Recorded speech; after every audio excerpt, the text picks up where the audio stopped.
I used to have some neighbors in my neighborhood. It was two ladies, Rose and Gladys. They'd been friends for longer than either of them could remember. As young newlyweds, each of them with their spouse had bought a house. And it just so happened that these houses were situated next to each other. So they became neighbors and friends. The two, Rose, raised their families next door to each other, with children running in and out of either door whenever they pleased, eating out of either refrigerator, whatever they liked. Never knew how many children would be sitting at the dinner table for either one of them. And they'd been there as support as one and then the other experienced the empty nest. And they'd been a shoulder to cry on for each other as their spouses had passed on. So they spent an awful lot of time together as they got on in years. And just like any friendship, they had their ups and their downs. Sometimes Rose would sit on her front porch, watching the blizzard of elm seeds that came from Gladys's tree. It looks like it snowed 3 inches. Who would be dumb enough to plant elm trees? And they were bridge partners. Gladys would always get a kick under the table and the evil eye for bidding too high. And Rose made sure that everyone knew she had seen Gladys with her clippers a little too close to Rose's precious blossoms. This was always after Gladys won the garden show. They went on sunset walks together. They ate breakfast together, even though Gladys didn't quite like the way Rose cooked her eggs. But perhaps one of the best parts of their friendship was that their windows, their bedroom windows, faced each other. With the nice weather, they would usually sleep with the windows open. When Rose would climb into bed at night, she'd call through the window. "Good night, Gladys. See you in the morning." And if Gladys was still awake and hadn't fallen asleep with her book propped on her chest, she would call back, "Good night, Rose. Sweet dreams." And they both go to sleep, not feeling quite so alone. One morning, after just such an evening occurrence, Rose awoke to Gladys's voice coming in through the window. She heard in her sleep Gladys say, "Oh, my purple hippo." And Rose's eyes popped open. But since she was barely waking up, she thought surely she must have been dreaming. But she got up, put on her pink bunny slippers, and shuffled into the kitchen. Poured herself a glass of pulp-free orange juice, toasted a bagel, and sat down to read the morning paper.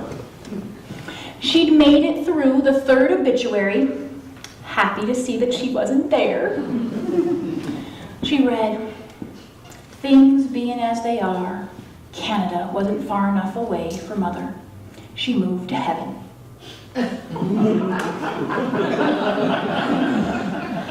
And that's when she heard it. Gladys's voice again, coming in through the open window, a little louder this time. "Oh, my purple hippo."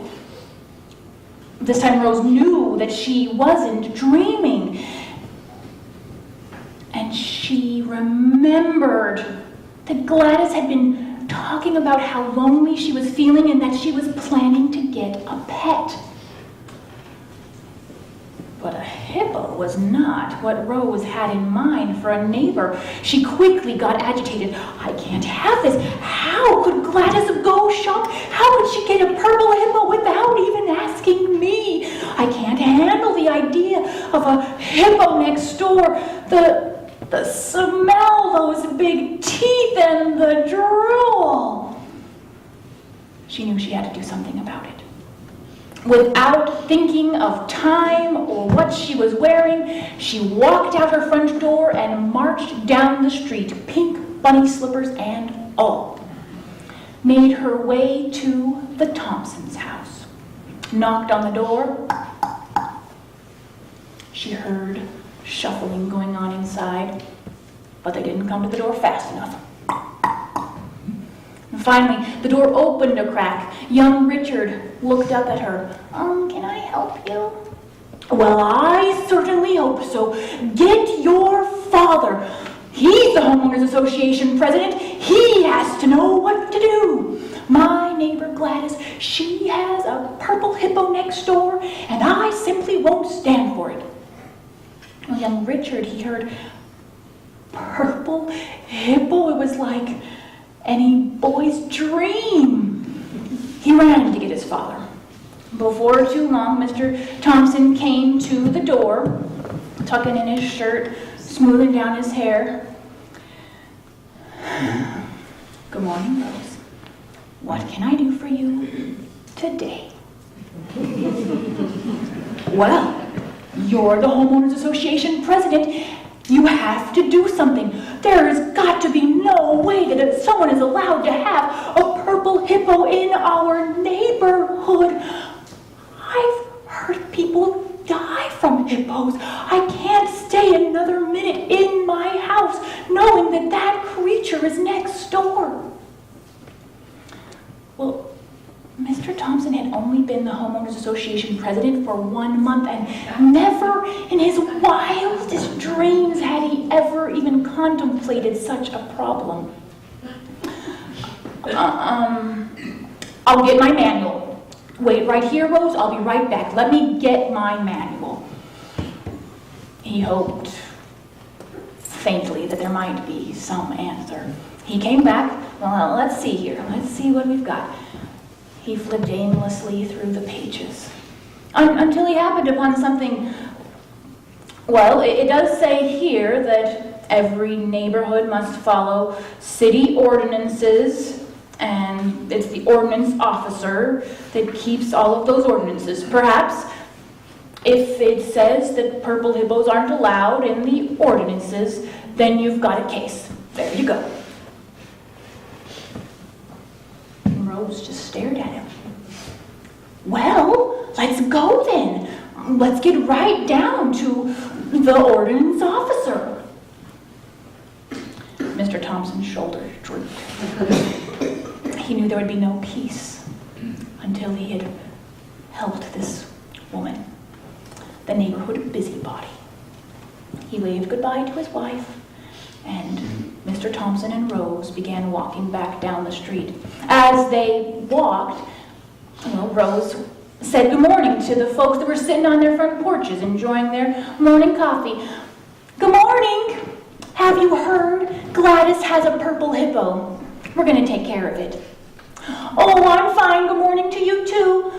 We're going to go see about Gladys's hippo. And by the time they got to the corner, well, it wasn't just Mr. Thompson and Rose. Many of the neighbors had decided to follow along as well. They stopped off at the corner coffee shop to top off, so that by the time they got to the city offices, the town hall, the doors were unlocked. They went inside. There was a secretary just readying her desk for the day. She looked up, and Rose, of course, let her know why they were there. You see, it's my neighbor. She has a purple hippo right next door. I feel so unsafe, and I think I can smell the creature from here. Please tell us where the officer of ordinances. You mean the ordinance officer? And the secretary pointed them down the hall. When they entered the officer's office, he was pushing up his glasses, putting his lunch in his drawer. May I help you? Well, I certainly hope so. he may have wished to take back the words. We have to figure out that it's not legal, that it's not right to have a purple hippo in our neighborhood, in this city, in this county, perhaps the state. Please tell us what we can do. The officer, he pointed up to a row of books on the shelf. Well, that's where we keep our city ordinances. That's where you'll find your answer, if something exists. Hands began pulling down the binders. The neighbors helped Rose and Mr. Thompson look through the books. Before long, they were calling out things like, Danny, it says here you're not allowed to have more than 2 dogs in any household. Oh yeah, from the other side of the room. Well, it says here that you're not allowed to run a business out of your home unless you ask your neighbor's permission. No one ever came knocking at my door to ask. It went on like this, until finally someone called out, I think I've got something here. It says, no exotic animals allowed within the city limits.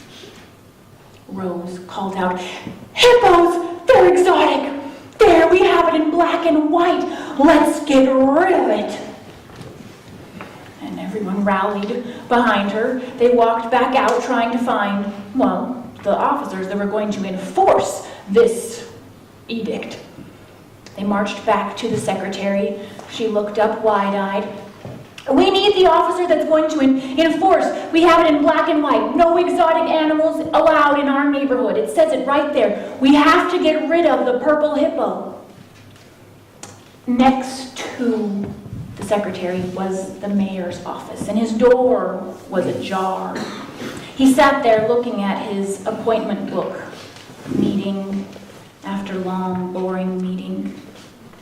He heard Rose's call, and he knew that this situation needed to be handled personally. He closed his calendar and walked out the door. Yes, madam, how can I help you? Well, I'm sure you can help us. We're trying to get rid of the purple hippo next door. We have it in black and white. I will help you. Let's go see to this situation. The mayor led the group back down the street, past the coffee shop, to Gladys's yard. They all loitered there around on the grass, not knowing quite what to do. But someone said, there's a duck pond in her backyard. She hasn't had ducks there for quite some time. And everyone pictured a large hippo sitting there in the pond. What about her basement? It's empty. Her kids have been gone for some time. There's certainly room there. And then finally, the mayor decided he would just march up and knock on the door. Strained his tie like any good politician. Couldn't help himself. No answer. He waited a little bit longer.